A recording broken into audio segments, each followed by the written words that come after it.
O dinheiro que a gente conhece, aqueles de papel ou as moedas no bolso, pode estar com os dias contados. Em vários lugares do mundo, inclusive aqui no Brasil, os governos estão desenvolvendo uma coisa nova, as moedas digitais de Banco Central, ou pela sigla CBDCs. A promessa é de uma verdadeira revolução. Mas como toda revolução, essa também tem um preço. Vamos entender o que é que está em jogo. Agora, para pensar um instante. E se cada centavo gasto, cada pagamento feito, ficasse gravado para sempre num grande livro-caixa digital do governo? Essa pergunta é o ponto central de todo o debate sobre esse CBDCs, e ela já mostra o tamanho da aposta que a gente está fazendo com essa nova tecnologia. Bem, para organizar nossa análise, a gente vai passar por alguns pontos. Primeiro, vamos entender o que é esse novo tipo de dinheiro.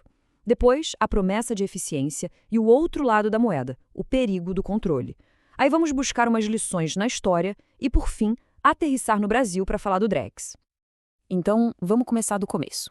Afinal de contas, o que é exatamente esse novo dinheiro digital emitido diretamente pelo Estado? Uma CBDC, falando de um jeito simples, é a versão digital da moeda que a gente já usa, como real. A imensa diferença é que ela não é um registro lá no seu banco comercial. Ela é uma obrigação direta do Banco Central com a pessoa. É quase como ter uma nota de real que só existe dentro do mundo digital. E aqui é muito importante não confundir as coisas. Uma CBDC não é um Bitcoin. O Bitcoin é descentralizado, ninguém é o dono. A CBDC é o exato oposto, totalmente centralizada e controlada pelo Estado. E também não é uma stablecoin, que é emitida por uma empresa privada. A CBDC é a moeda oficial, com todo o poder e a garantia do governo por trás. Certo, mas por que tantos governos estão correndo atrás dessa ideia? Vamos dar uma olhada nos argumentos de quem defende o projeto, que não são poucos. Olha, os defensores enxergam um potencial enorme, pensa só.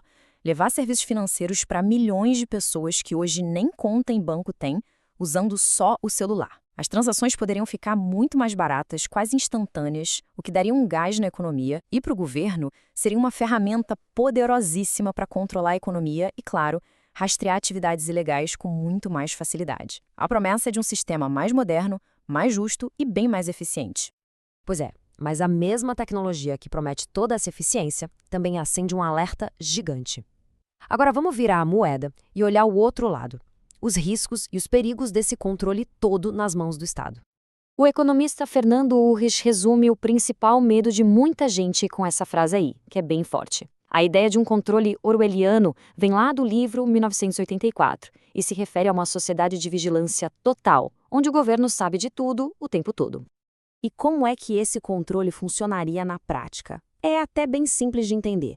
Se a moeda é emitida e gerenciada por uma única autoridade central, essa autoridade pode ver, registrar e analisar absolutamente tudo. Cada cafezinho, cada transferência, seria o fim do pouco de anonimato que o dinheiro em espécie ainda permite. E aqui tem um conceito jurídico que é a chave de tudo, o curso forçado. Isso quer dizer, basicamente, que o Estado tem o poder de obrigar todo mundo a aceitar a moeda dele, seja ela de papel ou digital. Ou seja, não seria uma questão de escolha usar ou não a CBDC se ela se tornar um padrão. E essa citação do Edward Snowden coloca o debate no lugar certo. A questão da privacidade financeira não é sobre esconder coisas erradas, é sobre proteger um direito fundamental contra uma vigilância que pode ser excessiva. É o direito de ter uma esfera privada, longe dos olhos constantes do Estado. Para a gente ter uma noção do risco de dar ao Estado controle total sobre o dinheiro, a história nos dá uma aula, e uma aula bem antiga. Vamos voltar lá para Roma Antiga.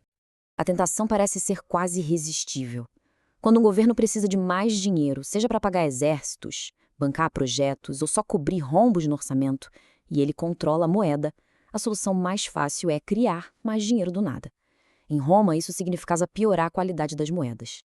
Dá uma olhada no que aconteceu com o denário, a principal moeda de prata de Roma. Ele começou quase puro, mas, com o passar dos séculos, para financiar as guerras e os gastos do império, os imperadores foram misturando metais mais baratos.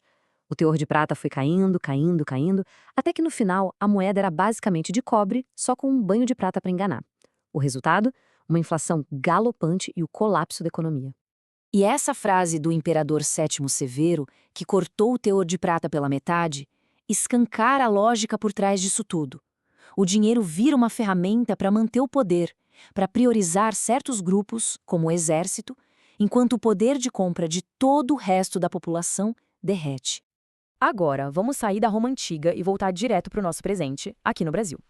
O nosso país está bem avançado nessa discussão, com um projeto piloto chamado DREX. O DREX, que muita gente conhecia como Real Digital, é o grande experimento do Banco Central para criar a versão digital da nossa moeda.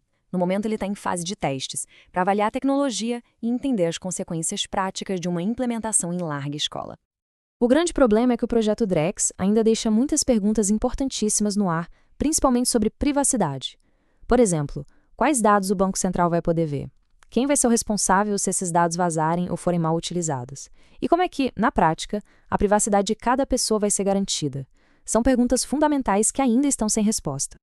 Por tudo isso, o piloto do DREX é muito mais do que um simples teste de tecnologia. É um teste para a sociedade brasileira. É nesse projeto que vai ser definido o equilíbrio entre a promessa de eficiência de uma moeda digital e a proteção de um direito que é de todo mundo, a nossa privacidade. E isso tudo nos leva à pergunta final. Será que para ter um sistema financeiro mais eficiente, a gente vai ser forçado a abrir mão da privacidade? Ou será que é possível construir um futuro digital que consiga ter as duas coisas?